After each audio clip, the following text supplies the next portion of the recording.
welcome. Wait. I don't know where I was like, my eye was like slowly dripping. Just one. It was like, hi. Hi. Wingapo. Hi. How you doing? Hey guys! So, welcome back to our channel. Today we are gonna do creepypastas, which I'm so excited about. I freaking love reading creepypastas. And don't mind me, I literally have the plague right now and I can't hear, I can't smell, I can't do anything. Yeah. All my major senses are not with me. We have our adult juice. We'll just call it that for YouTube purposes. We kind of decided to find some creepypastas but not really read through, so we kind of like read it with you guys and we don't know what happens, so it kind of, we'll both be surprised. And you have our raw, like, silly reactions, so that'll be really fun. Cheers! Cheers! So this creepypasta is called Demon's Den by Monica Mishra. I moved to London from India immediately after my wedding with Karan. My husband was living in London for 6 years, and his then accommodation was a shady studio apartment, which to me was simply uninhabitable. After a lot of coaxing, he finally agreed to look for a new place. I had just started looking for a receptionist job, so we planned to look for a humble, one-bedroom apartment. Girl, same. Along with applying for jobs and preparing for interviews, house hunting became my day job. 2 weeks into the search, I realized that for the price we were willing to pay, the only place that we could afford was a shady studio apartment. I finally gave up this pursuit and instead decided to focus more on finding a job. Good things come to you when you stop looking. This is what I believe to be true when one day while going through job openings, I got a pop-up for a just posted house rental advertisement. I wish I knew then that this was far from good. It was going to be the biggest mistake of my life. I'm really lucky to be alive to tell the tale. We went to view the house the same day I saw the advertisement because I didn't want to lose the house to another early bird. One look at the house and I was mesmerized. For a person coming from the second most populated country in the world, living in a beautiful and spacious 3-bedroom Victorian house overlooking a garden away from the hubbub of the city was a dream come true. Karan's office too was only an hour's commute from there. The rent on this place was almost the same as we were paying for the studio apartment, so Karan didn't mind, though he was a bit skeptic about such low rent. So we checked the house thoroughly before signing the contract. The owner was British Indian, so he agreed to further reduce the rent for his fellow countrymen. We handed over our 1 month's notice letter to end our tenancy to our landlord, and within that 1 month I got a decent paying receptionist job in a multinational company in central London. Just married, new country, new job, and a beautiful house. It felt so surreal. This joy was to be short-lived. That's like me. I like totally jump at like the first thing and I need people around me to like ground me and like check things. Ooh, I resonate. We moved into the house on a weekend since I was on probation and couldn't take leave. We had just a few possessions to move, but it wasn't a problem since the house was fully furnished and the previous tenants had left all their kitchenware and a few other things behind. Nice. Nice, but why the heck do they leave everything behind? This surprised me as the crockery looked pretty expensive. When I asked Bij, our landlord, not sure if I pronounced that right, about this, he said that the couple living there before us had to move to Scotland in a hurry, and thus didn't bother to carry fragile stuff with them. I was so naive to have believed him. If only I had tried to dig further or reach out to the previous tenants. I probably wouldn't either. I'd probably be like, oh, okay. Me too. Like, cool. Like, I totally get that. Wrapping each piece of finery is annoying. Yeah. So just like leaving it. Oh my god, my throat just made a weird Okay. Our first week in the house was pretty uneventful. It was spent arranging stuff and buying some supplies. Everything in the house worked as expected. Washing machine, refrigerator, showers, and faucets. No signs of any leakage or creaking floorboards. Karan's suspicions about the house were finally put to rest, and he was convinced that there was no foul play. I wish it had stayed that way, but things took an ugly turn the next week. Karan used to play badminton early in the morning on weekends with his pals, while I preferred sleeping till late. I woke up while Karan was about to leave for his game. He gave me a quick peck on my cheeks and left around 6 a.m. It was still dark outside. I again went to sleep, but soon woke up with a jerk from a nightmare where an ugly old woman was strangling me. I was covered in sweat and short of breath. It felt like the atmosphere had changed. The silence felt unusual, and it was obvious that something was off. I couldn't describe it really. It was just this feeling that something unnatural was happening, and just then I heard someone crying. Initially, I thought I was still dreaming, and it was a part of the same nightmare, but it really was happening. I tried to calm myself and look for the source of the sound. On concentrating hard, it sounded like a cat crying. In India, a cat crying is considered a bad omen. It usually means the death of a loved one. I don't like that. First the nightmare, and now this. I was very scared. I headed towards the source of this cacophony? Mm-hmm. Okay. I headed towards the source of this cacophony. Why is that so funny? Cacophony. Cacophony? I feel like it's okay if you say it in a British accent. Cacophony. It's like, oh, you're so intelligent. God damn. Alright. I headed towards the source of this cacophony, which had increased in volume and now sounded more like wailing. I got more concerned than scared now. What if the cat is really hurt and needs help? The sound originated from the garden. The garden's entrance was through a door in the kitchen. I mustered up some courage and turned the doorknob. This writer is just queen of cliffhangers from paragraph to paragraph. Every paragraph it leaves at a cliffhanger. Oh my gosh. Sitting on the fence opposite me was the most grotesque. That word is so, intense. Sitting on the bench opposite me was the most grotesque cat I have ever seen. It was an old, wrinkled, and skinny black cat with bright red eyes. As soon as it laid eyes on me, it stopped crying and started hissing. I could see pure hatred in its eyes. Aww. That's like my kitty. I have a black cat that does not like anyone besides me. So it's I kind of feel you though. Peyton. It looked at me with a murderous rage. A cat! It looked at me with a murderous rage. You're gonna go home to Peyton. Stop giving me that murderous rage. She's gonna be like her little cat trip. She's gonna be like, and I'm like, no, please. Murderous rage. Murderous. Murder. Oh my god, this just gets funnier. No. I simply stood there staring at this devilish feline. I was still clutching the doorknob when, without any warning, the grotesque being pounced at me from its sitting position with Godspeed. This is so dramatic, I love it. This broke my spell and I quickly pushed the door shut in time. I expected to hear a thud from the cat, must have hit the door. But I didn't, and neither did I hear it crying anymore. Everything had gotten eerily quiet, except my heart, which was beating so fast I thought it would come out of my chest. Karan came home to find me passed out on the kitchen floor. He splashed some water on my face, rude, and I struggled to open my eyes. That's like Real Housewives of Atlanta,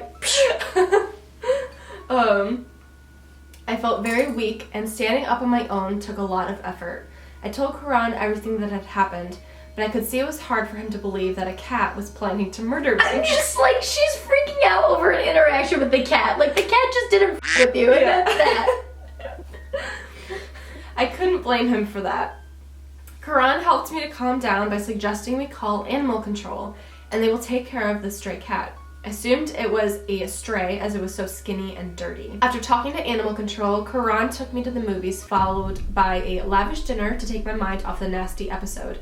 And it worked. I felt much better. Yeah. I feel much better too. Thanks.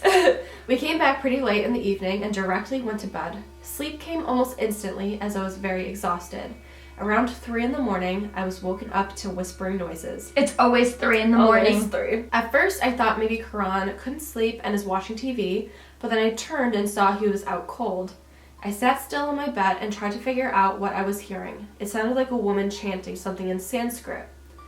I had never studied Sanskrit, but I could still make out some of the words. Amura, which means devil, and Amritata, which means immortality. This really scared me. Yeah, no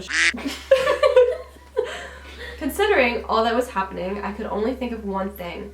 The house was haunted. The chanting grew louder now. I wasn't feeling so brave this time to get up and investigate. It took me a good 5 minutes to wake Karan up from his deep slumber, and another 5 minutes to explain to him about the chanting sound. I would literally, if that was happening, I would butt bounce Karan. Like you do on a trampoline. I'd be like, okay, time to wake up. Wake up, bitch. But the chanting had ceased by then, and he looked at me with some concern. I immediately regretted waking him up. We were just married, and I didn't want him thinking his wife is a nut job. Oh my gosh, what does any scary movie teach us is believe your partner when they say some shit is going on, because it's going on. Seriously. Ugh. Yeah. Before he had a chance to comment, I lied, saying that maybe the move and adjusting in my new job took a toll on me, and that I just needed a little rest. He looked convinced and sympathetic, but I was very sure that I had not imagined any of this. The next 3 days passed without any incident, and I didn't see the cat again. I felt foolish for thinking that the house was haunted. Karan was a network security architect and was working on a critical project in order to meet a deadline. He was asked to work extra hours. Poor baby. I know. I wasn't too happy about it. Even though nothing odd had happened lately, I was still pretty shaken up from last week. I came home from work and fixed myself a quick supper. Karan was going to have dinner at the office. With nothing much to do after dinner, I planned to watch a movie, but my laptop wasn't connecting to the Wi-Fi network. I'm pretty bad with computers, so I didn't try much and instead decided to connect to LAN, but couldn't find a LAN cable. Just when I was going to give up on my search, I thought of the basement. Oh God. I thought of the basement. Why didn't I just go down there alone? Oh my, never! Maybe there were a few spare cables lying out there. This was the first time I was going to see the basement. Karan and I never bothered to check the basement till now, as we didn't have anything to be kept in the basement yet. I opened the basement door and it creaked. It was pitch dark in there. I tried to feel the light switch with my hand and finally found it. The light was very dim but sufficient to see everything. There were 15 or so steps to the basement. I always count the steps. Like when I go down into a basement. Yep. I used to do that as a kid. Oh my gosh, I still do. Hang on, I had to burp.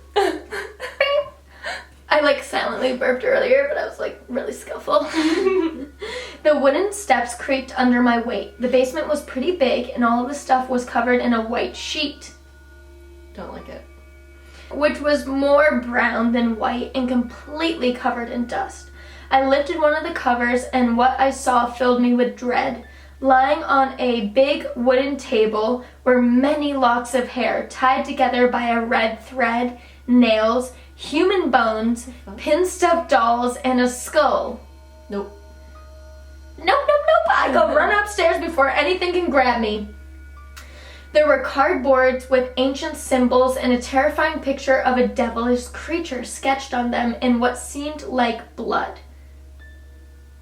I felt like I was going to throw up. The most upsetting part was that the blood seemed fresh. I had to get out of there. Suddenly the room felt very cold.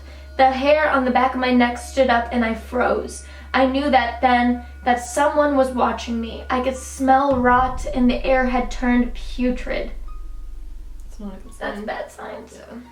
I felt some movement from the corner of my eye. I started shivering and tears started rolling down my face. I felt so helpless then, but I wasn't going to give up. I gathered all the courage I could muster and turned around to run upstairs. That takes courage to run upstairs. It's like a human reaction. I'm like, bye! Bye. Poof, Yeah. faster than I've ever moved in my life. Seriously. That's when I saw the horrible face that I can never forget in this life. I still see her in my dreams. Oh God. That kind of gave me goosebumps. Yeah. Standing near the foot of the stairs was a woman, or rather she was a woman once. Now she was a hideous being with long gray and dirty hair spread across her wrinkled face, red eyes glaring at me with hate, claws for feet, and gnarled shadowy hand with long and uneven fingernails. She was smiling at me, showing me her few rotten teeth. This made her look even more hideous. She was wearing a dirty and tattered black sari. I knew that she was the cat who tried to murder me. How do you know that? The cat that tried to murder her because it hissed at her. You are the cat. Oh my gosh, she hissed at me. She hissed at me and called out my name, Mira. How would that sound in hiss? Like, Mira. Shit. That would turn me into an NFL linebacker and I would just push her into the next universe and run upstairs.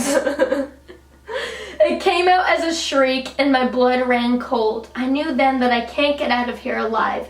There was no point of struggling. It's strange how during your last moments your whole life flashes in front of you. How I wish I could tell Karan and my family one last time that I loved them.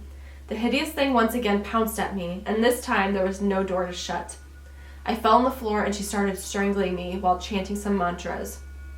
I come from a very religious family, and since I was a kid I wore an amulet around my neck, which wards off evil spirit. I never thought much of it and always kept it tucked under my blouse. During the struggle, the amulet came off and the devil woman accidentally touched it and her hand started burning. She shrieked and hissed for a while, and I could see the fear in her eyes. She ran into the wall opposite me and vanished. It took a good 10 seconds to register what just happened, but I had to get out of there quick, fearing she might come back. I held the amulet in one hand and started crawling. I don't remember much of how I escaped from the house. Karan told me later that he found me lying outside the house in the freezing cold. I was taken to the hospital and it took me 2 days to recover physically. Mentally, I was scarred for life. Karan was in the hospital with me the whole time as I wouldn't let him go to the house alone. This time, Karan believed my story as he could see faint red marks on my neck. I couldn't live in that house anymore. We went back only once to get all of our stuff, and Karan told me later that he saw a skinny black cat in the garden while leaving. Our lives went back to normal, but I was not going to rest until I knew what was wrong with the house. I never went back to the house to investigate, but I spoke with a couple of previous tenants and found some old newspaper articles that gave me the story I was looking for. The ghost haunting the house was Maya. She was Bij's great-grandmother and a tantric. She used to practice witchcraft in the basement and sacrifice small animals to please Amora, who in turn would have offered her immortality. But by sacrificing just animals, she would have returned as an animal, not human. To come back as human, she had to make human sacrifices. With an obsession to return back as a human after death, she chose to sacrifice her own son, but her husband came home in time to save him. He knew his wife was a tantric, but he didn't have much problem with her sacrificing animals. I'd have a problem with. I would have a big problem, like, fight me. But not his son. Yeah, no that was too much. He took his son with him and left her alone in the house. She died an old and spiteful woman, and my guess is she came back as a cat after her death. She's still out there looking for her next victim to please Amora. My request to anyone reading this is, never rent or buy a house if the deal is too good to be true.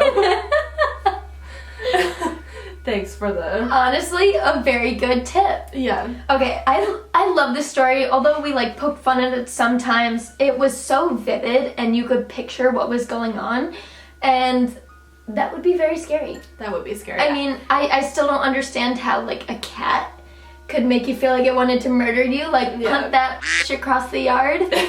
But I just kept thinking of Peyton every time. That's the problem. What made me laugh. That is the problem. I have a black kitty who is just awesome, but has such an attitude. So like every time she's thinking of this murderous black cat, I'm thinking of my like sweet cat that just has an attitude problem, and I'm like, psh. She's like forever like in teenager mode, so I'm like, it's fine. That was our creepypasta story that we picked that we had no idea about when we started the video, so what you saw was our real reactions. I want to know your thoughts below if you think we're just poo-pooing the thought of a murderous cat or if it's as ridiculous as it sounded. However, the basement continues to be a horrifying place for anything paranormal to happen. I hope you enjoyed this video. If you did, give it a like and subscribe if you want to see more videos from us, and we'll see you next time. Cheers! Cheers!